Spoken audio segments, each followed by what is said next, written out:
It is the touchline here on Y254. You have been watching Know Your Sport. We did baseball with some baseball players who came from the United States, and they managed to do that training for us. So if you want to play baseball, that is how to play. But right about now, it is in conversation with sports makers, and today we are talking to Herbert Mwachiro. He is the Kenya Private Sector Alliance Sports, Arts and Culture Board Chairman, and for many people in the field of sports know him as a renowned sports administrator. He has been in the field of marketing when it comes to sports in the corporate world, and also a sports commentator. Actually, let me just put it outside there. I'm one of the young guys in the world of sports who have been directly impacted by Herbert Mwachiro. You are my teacher. Thank you very much. I'm glad you're recognizing me as your mentor, and I'm encouraged that as my student, you're even about to become better than the teacher. Welcome to Y254, Herbert. Let's just go direct into it and say that everybody is coming out to say is running for the Football Kenya Federation presidency.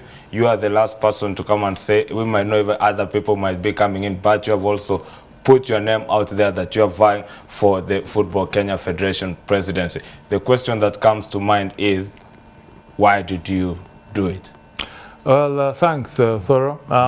It's something that I put in a lot of thought.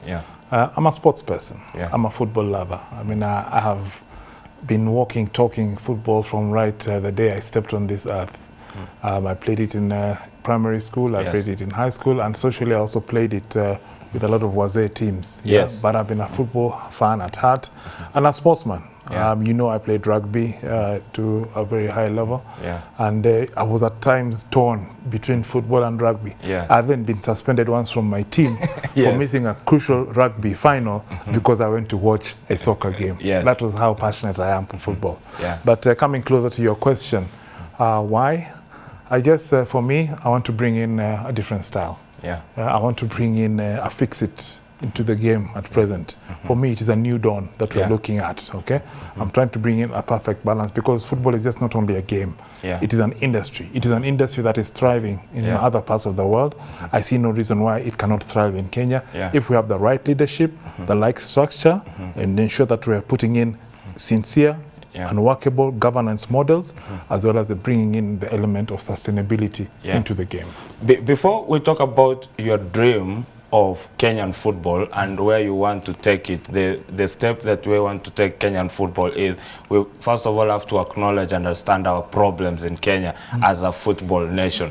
From your end, from the studies you have done, from the people you have worked with, you worked in the federation, what are our major problems when it comes to football? I think for us it's just a lack of proper structures, and also ensuring that the right management principles are actually employed in the management of football.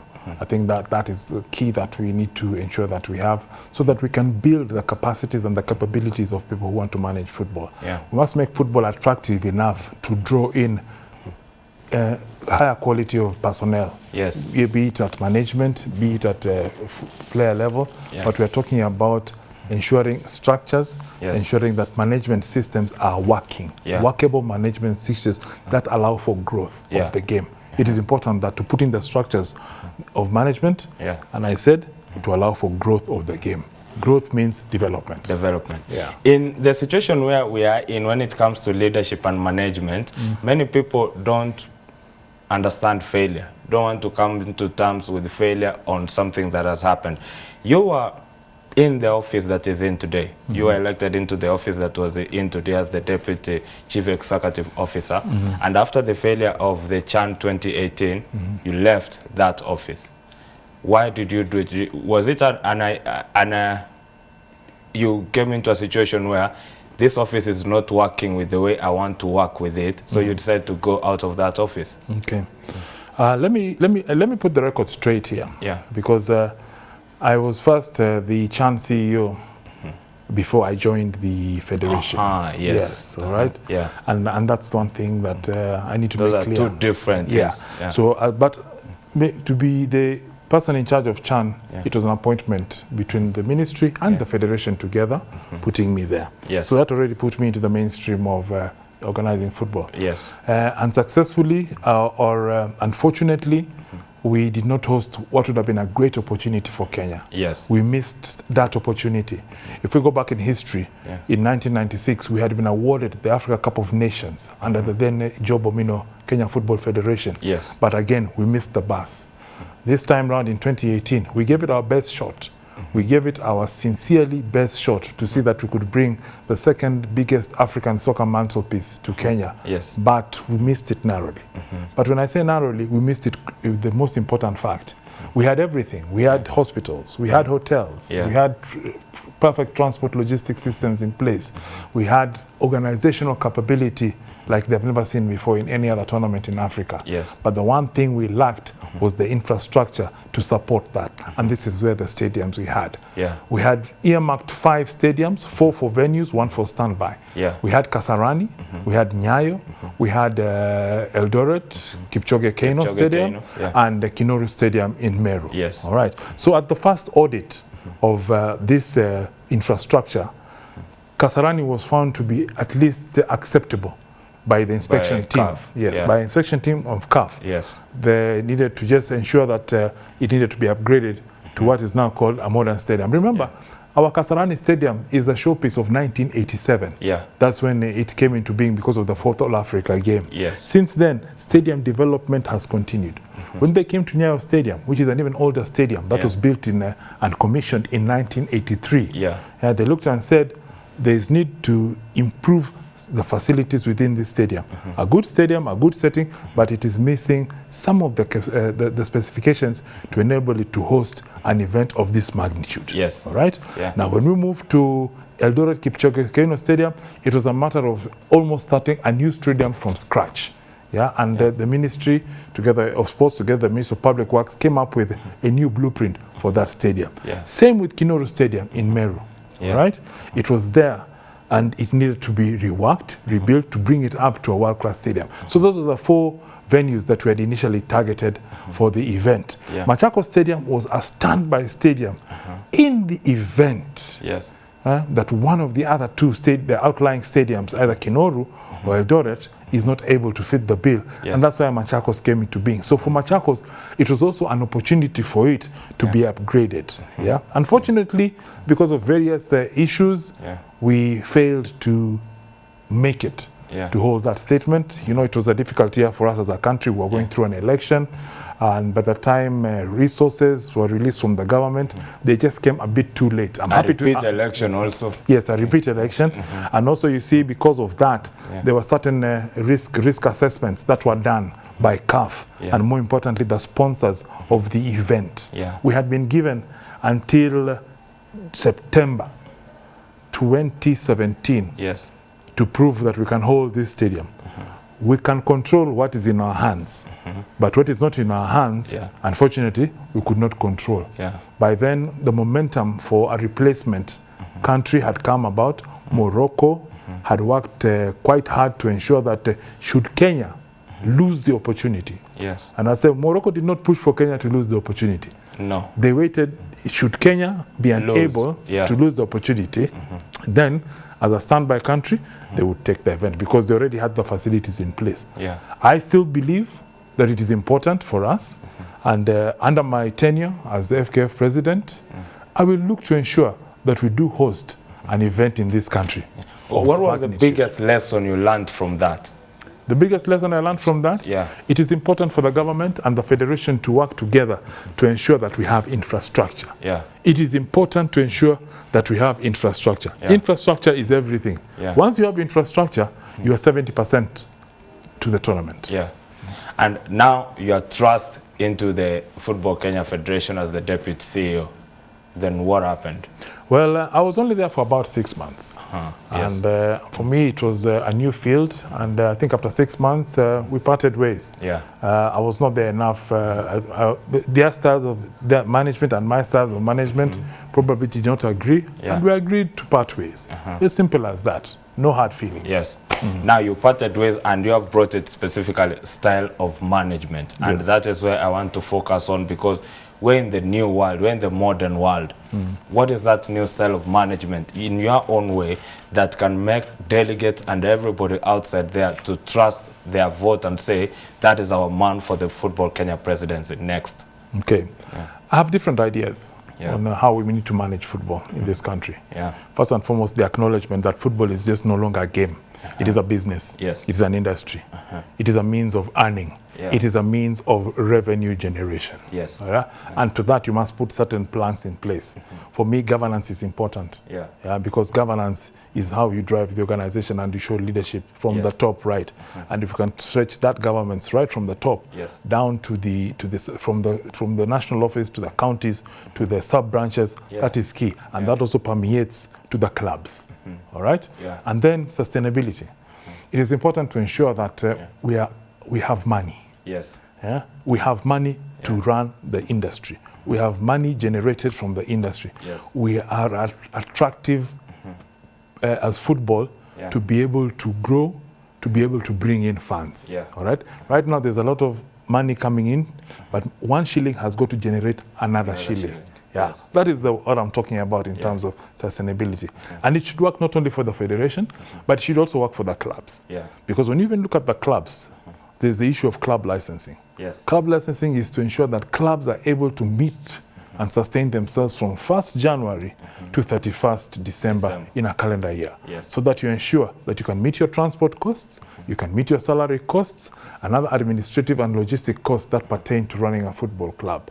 In all that, we want to package the product of football, because football is indeed a product. We want to make it attractive. We want to make it attractive for sponsors. We want to make it attractive to the government so that they can say that exactly, let us keep on investing in this because it is showing some reward. It is showing some return. All right? We want to ensure that sponsors can come in and say, this is a product we like. Coca-Cola sponsors the World Cup. Coca-Cola can sponsor football in Kenya if we package it right. Standard Chartered sponsors, we see them, Barclays, we see them, we see Kodak, we see other big sponsors, and some of them have companies here in Kenya. Nokia, Siemens, Vodafone, by virtue of extension of being part of the Safaricom family. And you see, those companies, through their international networks, are sponsoring products outside. So why can't we bundle our product here to make it attractive? Even we have homegrown industries, homegrown companies, blue chip companies that can invest money here to get a return on investment.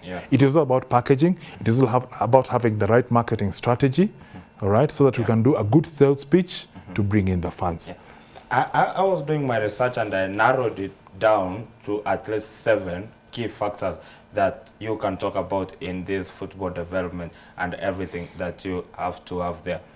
A development strategic plan that is for football in the whole country.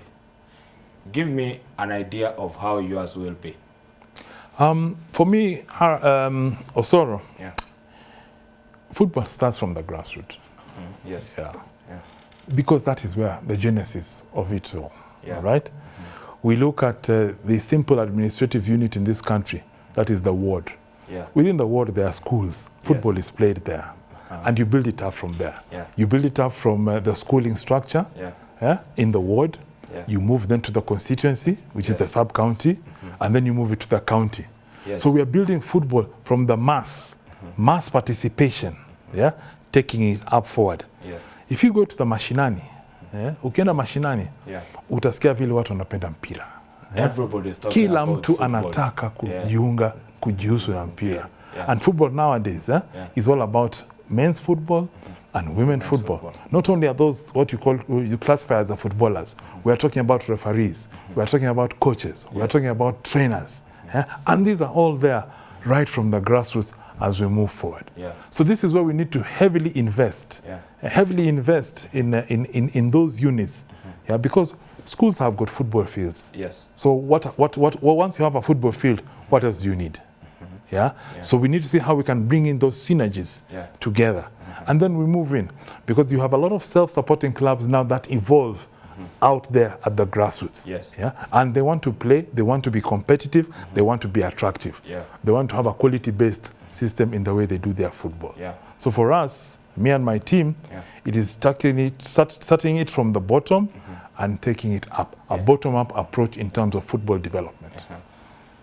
It's good that you have brought in schools, because one of the many things that we usually debate about is Kenya does not have a curriculum when it comes to football. Here you have come and you have said that you have to engage schools, and it has to start from the lower division, from the bottom level of the football pyramid. And the schools are coming in. Are you going to factor in also the curriculum? Absolutely. We will talk. We will talk with the school authorities. We will engage with the Ministry of Education. We will engage with the Kenya Institute of Education and see how, because you know, the schools have a PE curriculum, the PE and a sports curriculum. Those have to be synergized together to see that they are part and parcel of what we have as a vision for football and what they have as a vision for their educational requirements in terms of sports and recreation. So these are discussions that must go on. We must build partnerships, strong partnerships. If we look at other federations around the world, the school component is a very key component of the structure. You have taken my term, but now you have used it, you have called it a pyramid. And for me, it is building the pyramid. It's building the pyramid. And you know, till today, nobody knows how the Egyptians built the pyramid. And how I'm going to build my pyramid is my secret. But it will work. Very good word there. Now, many things are coming up. If you are actually joining us here on Y254, it is the Touchline. I'm Robert Osoro, and we are having a sports conversation with Herbert Mwachiro, who is the Kenya Private Sector Alliance Sports, Arts and Culture Board Chairman, and he was the CEO of the CHAN Organizing Committee here in Kenya. And we are talking about his dream. He is going to vie for the FKF presidency. What is he going to do for us as Kenyans when it comes to football? Remember, football is the most common, most dominant game, the most popular game that has touched every soul when it comes to the world, more than the United Nations. And that's where we are in. The first president to talk about professionalism in football here in Kenya for Football Kenya Federation has got to go back to Kenneth Matiba. He was fought out of office, and his dream to professionalize football was never acclimatized. You come to the English Premier League, they were professionalized just in 1991, and today they're the most lucrative league when it comes to the world of football. How about Kenya? Can we get there? That's the question I'm posing to you, Herbert. Professionalism of football, because everybody worldwide is saying the English Premier League is the lucrative league.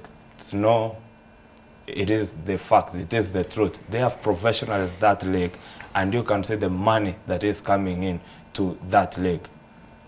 Can you do that for Kenyan football? Robert Osoro, thank you very much.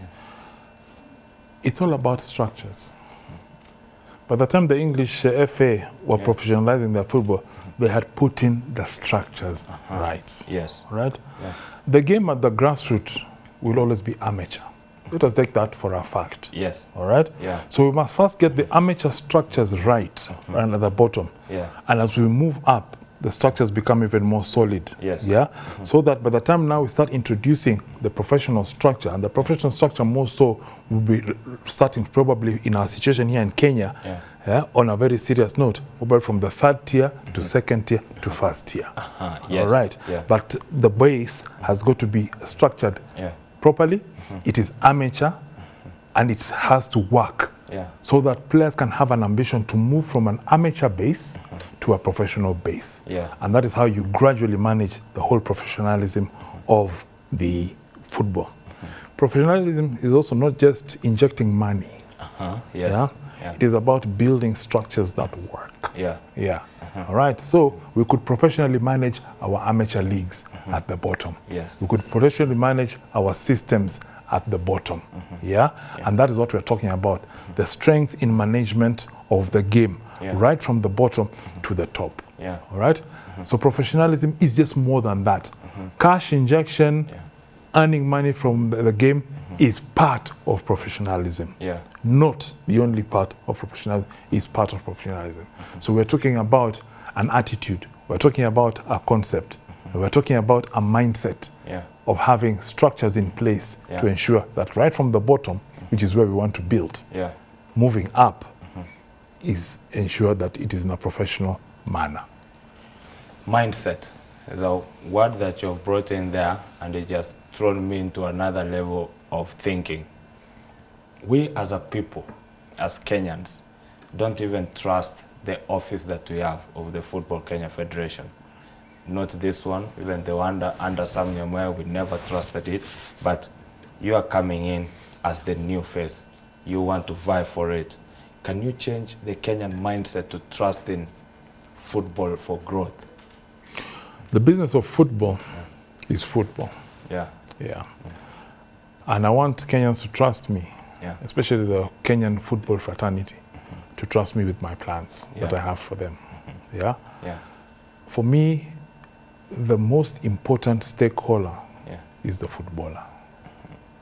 And the footballer is of a category the player, a category the referee, a category of the coach, administrators, physiotherapists, trainers, because that whole component makes the footballer. All right? And we get it right for them. We put in structures for them. The federation is just here to shepherd and create an environment, from the national office to the counties to the sub-counties. And as I said, this then spreads out to the clubs. Strong clubs, strong leagues, strong structures. All right? This is what we want. And it is not me alone. It is the football fraternity. All right? They buy into my ideas, we work in it. For me, club licensing is a very key part because it also strengthens the matrix of our football. FIFA have been pushing it, CAF have been pushing it, and also it has to be pushed here even more. All right? Because the tenets of a successful football nation, or even a football entity or a football enterprise, come with ensuring that we have strong clubs. You look at the weight of the Bayern Munichs, the Real Madrids, the Barcelonas, the Manchester Uniteds, the strength with which they're able to have pull because of the environment that is correct for them. Give us a scenario of how you can get our clubs like Gor Mahia, FC Leopards onto that level, because these are clubs which have been there since the 50s, but have not gotten into that level, because they are all community clubs. Gor Mahia is not different from Barcelona, but when it comes to it being put into a level as Barcelona or Real Madrid, it cannot be put in that par. Paint for us an idea how you can put our clubs on to come in to get into that level. Robert, very simple, and it's not reinventing the wheel. It is clubs like Gor Mahia, AFC Leopards, and other clubs within, especially let's take the Premier League, need to seriously embrace club licensing. And I'm saying the instruments of success, the tools of working, lie within the club licensing model. Because it talks about how to be sustainable. It talks about having structures. It talks about even having a simple thing like an office. Today, if I ask you, where is the office of Gor Mahia? Where is the office of Western Steamer? We should be able to pick up a phone, Google it, or look at a directory and find, let me go here. Where is the office of Shabana? Who is the CEO? So that shows that there's management. A management structure. Then that looks at the day-to-day activities of the club. Right? You have a marketing section that is then now looking to package and club. Gor Mahia, Champions Africa Cup Winners' Cup or the Mandela Cup 1987. That's a big plus for them. That increases the value of their brand. How do they leverage on that? How do they package on that? All right? AFC Leopards, for many years they were kingpins in East Africa, Sekafa, that time, and also they also have a strong record within the league. How do they package on that? They have a huge fan base. How do we bring this fan base to be part and parcel of the club? In order, it is in club licensing, because we start with pushing club licensing at the top level and then take it to the next level, and then looking at even the models that we have, we can make it, we can rework the model so that even at lower levels, clubs are able to meet certain basics of structural organization for them to ensure that they're able to remain competitive and sustainable January to December.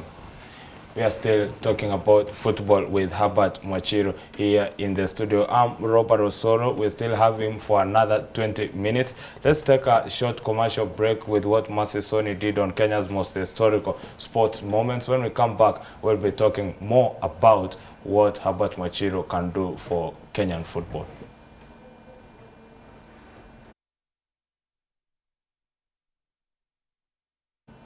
All right.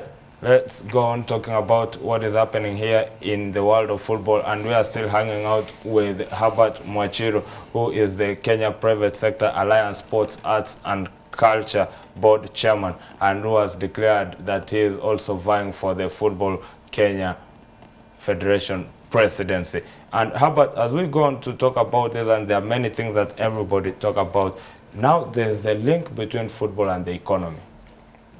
And that is the major thing that everybody out there has to understand. More so right now when the COVID-19 pandemic has hit the world, is many people, I think even there's a wake-up call for many sports administrators here to understand that the economy and sports go together. There is no way you can do away with the other.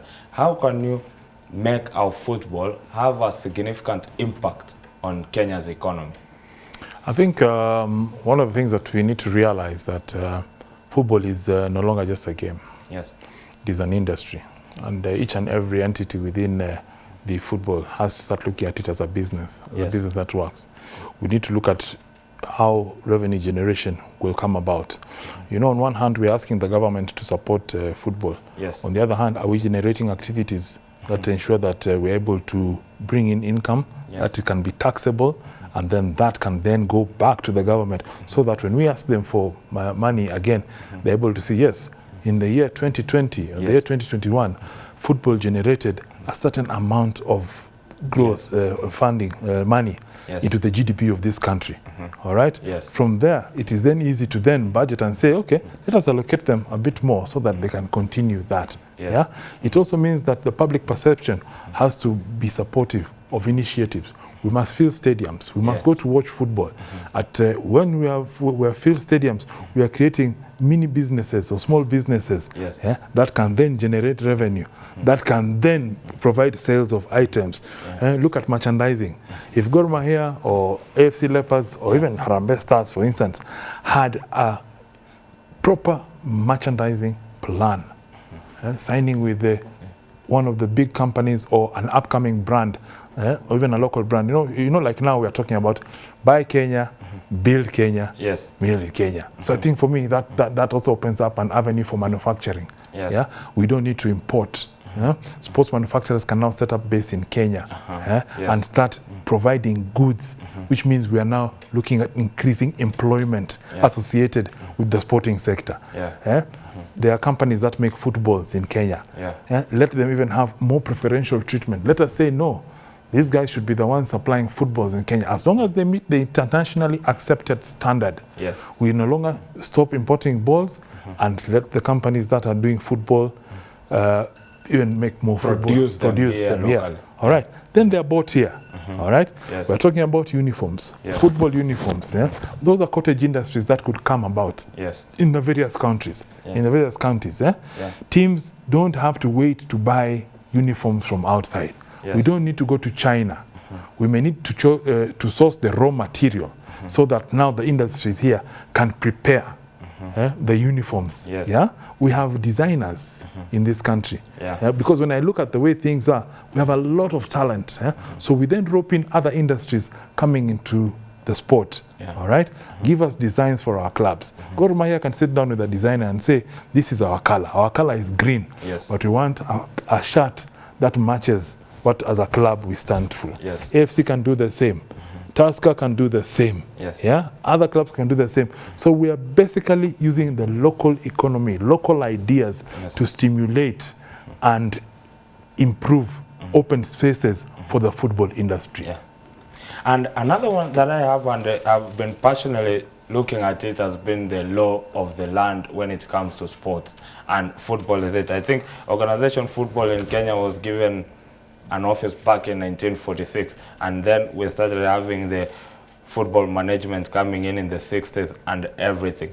And when you read the report Fall Play that was done by Transparency International, they have a very good quote there. They've put that the Kenyan law, the Football Kenya Federation Constitution, is the bane of Kenyan football. That is why Kenyan football does not even make it, because the constitution that the federation itself has is not good enough to allow football to progress. Is it something that you also have in mind to make that law accessible, to change the law that people can understand it and follow football? I think sometimes we shouldn't take some of these reports very seriously or critically. Yes. Because they may not have actually addressed the genesis of the matter. I think when you look at the current constitution of the Football Kenya Federation, it is premised on what FIFA have set in place, as well as the law in this country. Yes. We all know that there is a relationship between FIFA and its member association, its MAs. Yes. And also we also know that within the country, we have to subscribe to certain tenets of the law to ensure that we are in an environment that can run sport in this country. So I think for starters, a document like the one you're referring to is just an opinion. It is an opinion. All right. Yeah. But the truth of the matter is, you need to interrogate what is there at present. All right. Yes. The Constitution, if it has been subjected to scrutiny, if it has followed a certain plan of creation, right, with consultation from FIFA, as well as the sports ministry, the sports registrar's office, if it is taken there, submitted and approved, then we have a workable document. Yes. Constitutions, if you remember, are not documents cast in stone. They are documents that are dynamic. They can be improved depending on the situation, and we take it from there. This federation at present is not working in a vacuum. Right? Yes. It has a constitution. Whether the constitution is up to the level or up to the threshold that we want is another story for interrogation or looking at it. But it is there. And remember, FIFA itself has got a department that ensures that the federation constitutions are working within a certain framework. Now, it is important to ensure that we are able to marry FIFA's requirements and the statutory requirements of the country that we live in. Herbert Mwachiro here in studio with us, talking about everything football, considering that he is also running for the Football Kenya presidency. He is not alone. He is joined actually by also sports administrator Nicholas Musonye, who is also running for the presidency. Nick Mwendo, who is the current president, is also there. Sam Nyamweya, the former president of Football Kenya Federation, is also there. And there are others who also put their name there and see if they can go ahead and clinch that tag. But can they do it? It's a question of another day. But I cannot let you go without talking about the management of the league in the country, because that is the war we have. That is the war everybody is having. How the management of our top league has got to be run. First, your thoughts of how it is run at the moment. What do you make of it? Our top league, the Kenyan Premier League, is run by a company, the KPL, mandated through the FKF to run that league. I think this is an arrangement that is seen worldwide. It's a worldwide practice that the top leagues of the country are run by a management company to ensure that more commercialization opportunities are able to be sourced and to ensure that you have a strong, stable, top-tier league that is able to attract even more in terms of resource mobilization. We are not different from the South African model. We are not different from the English model. We are not different from the Spanish model. We are not different even from the German model or the Bundesliga. And for to do a case study even worldwide, we'll find that this similar model, this similar approach is what is happening outside there. So having the KPL as a company to run football is probably the step in the right direction. Let us look at historically how we got there. Because at the time of the formation of the KPL, we were in a situation where we had a weak federation. We had, at that time, there was wrangles within the federations. So there was need to inject. So here was a situation where the Premier League had to be formed to ensure stability of Kenyan football. Yes. Over and over the years, the federation has come about and have grown of age to take its rightful place at the top of football in the football structure in Kenya. So you have the federation, which is the FKF, and then you have the KPL.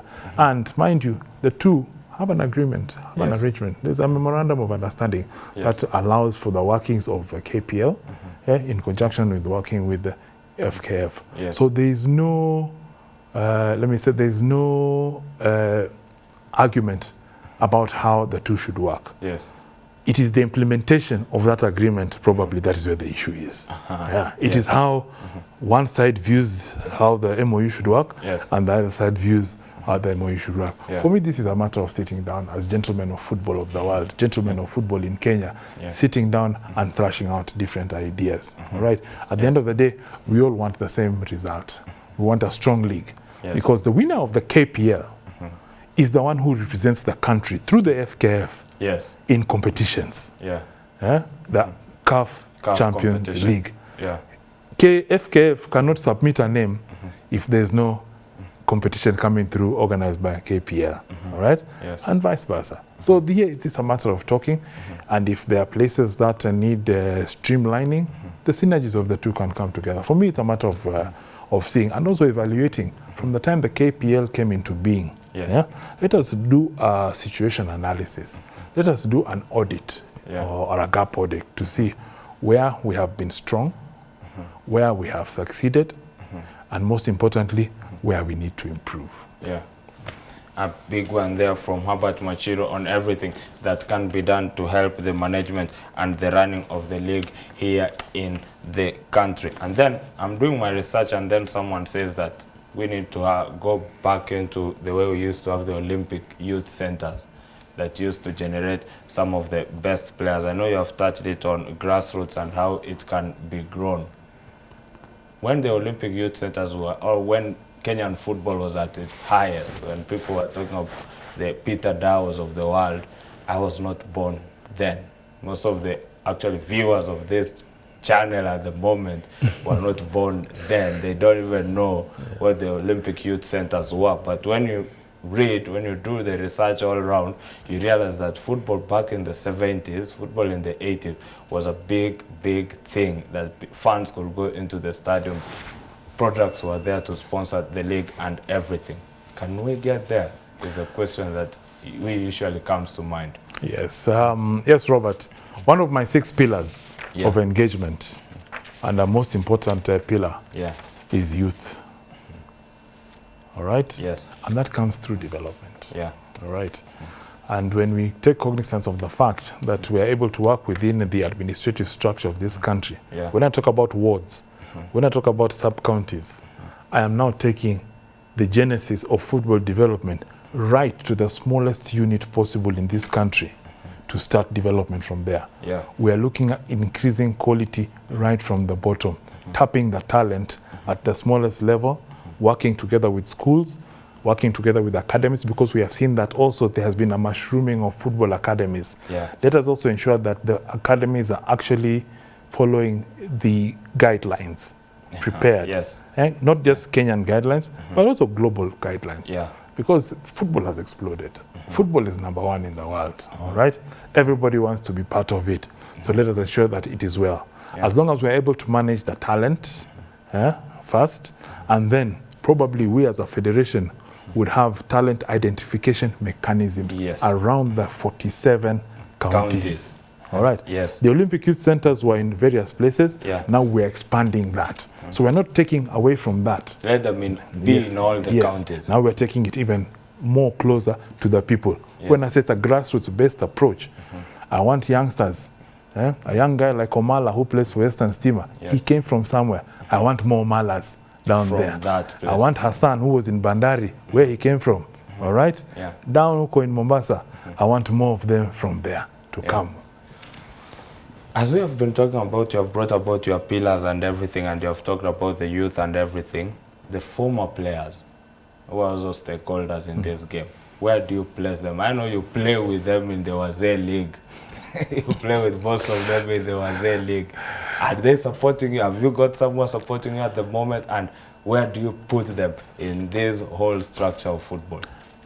Former players, for me, present a very important special interest group. Yeah. Because they laid the foundation of the game.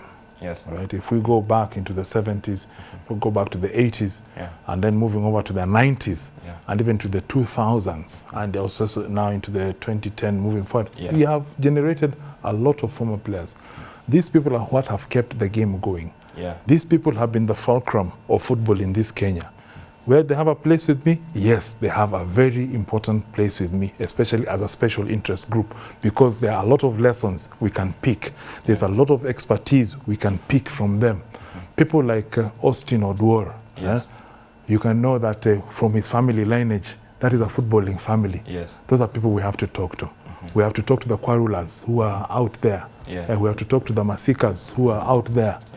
A lot of former internationals. We have the JJ Masigas. We have the people like the Wilberforce Mulamba. Not many know he's in Germany. But those are people we have to reach out. And even here within Kenya itself, we have a lot of people. Peter Dawo is in Kisumu. Ronald Wasiera. Julius Owino. A former Harambee Stars captain. Those are people we need to bring. Recognize them for who they were. Recognize them for the role. Not only am I talking about the male footballers, I'm also talking about the female former footballers. Because the starlets, where they are today, had it not been for their pioneering grace, our girls would not be where they are today. So, Robert, I'm telling you, former footballers for me have a very special place in my heart and in my plans. Finally, we have got to talk about the Harambee Stars, because that is the national team. That is the flag that everybody has in everything that has got to be there. What will be your plan for Harambee Stars? Because we have been to the Africa Cup of Nations, I think now the 6th time. 15 years we were not there. We went back this time round. And you said that in your statement, you wrote that Harambee Stars going to the Africa Cup of Nations should be a mainstay, something that has to be there every edition of the Africa Cup of Nations as we go on to the FIFA World Cup. What will be your plan for the Harambee Stars and the Harambee Starlets? Thank you.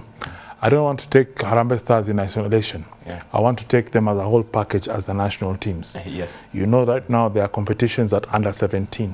There are competitions at under 20, under 23, and at senior. All these 4 levels form the part of our national team. All right? We have to prepare right from the bottom level so that we can ensure that we are participating at under 17 level, so that as our players transgress, they already get used to competitions of that magnitude from lower levels up to the top. We're going to sit with the coaches. We're going to sit with the technical arms, the development arms of football, and see how we can ensure that participation in continental competitions, not only just for the national teams, also for the clubs, gives us success, gives us a return of success. How about your final word? That's your camera there. Talk to everyone outside there who is a football fan, who is a football stakeholder, and just give them a brief. I know the campaign's not yet readily underway. You have just declared the presidency and the campaigns will start and everything. But it's the first time you're here on Y254. Tell your people outside there and other people your dream as you finish. Thank you very much, Robert.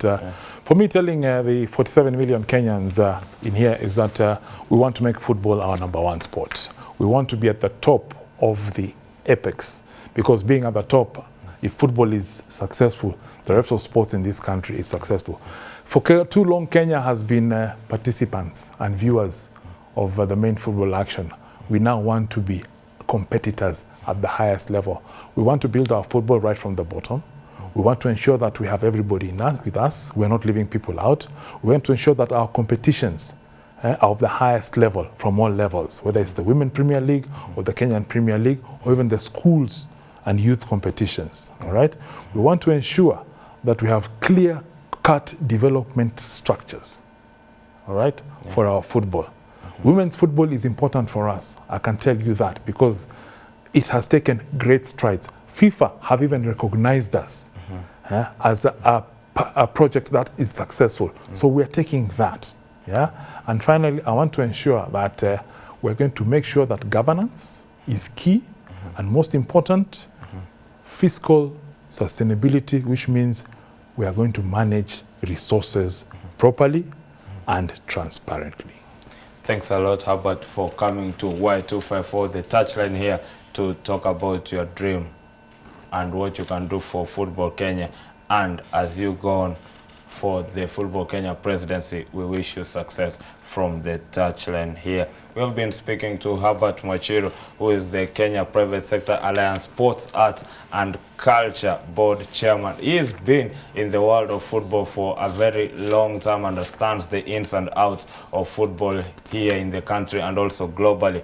And if you give him a chance, you can see what he can do for you. Let's go for a short commercial break. When we come back, we'll be talking to Nairobi Branch Athletics Kenya Chairman Barnabas Korir on what we are hearing is a virtual athletics competition that will be coming to your screen in a few days' time.